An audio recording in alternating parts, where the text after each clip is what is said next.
নাম গৌরব দাস। কবি ভবানী প্রসাদ মজুমদারের লেখা মঙ্গলবার তিনবার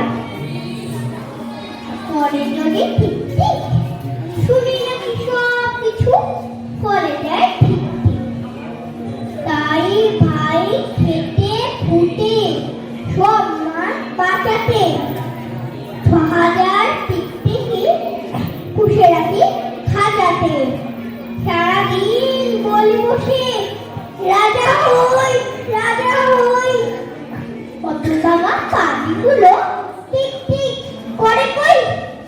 লটারিতে লেগে যাক টাকা ১০,০০,০০০, চেটিয়ে চেটিয়ে হায় টাটা রোজে পক্ষ মুখ দিয়ে ফেনা ওঠে। পিঠা হই যত শয়তানগুলো মুখে করে নাকি শব্দ।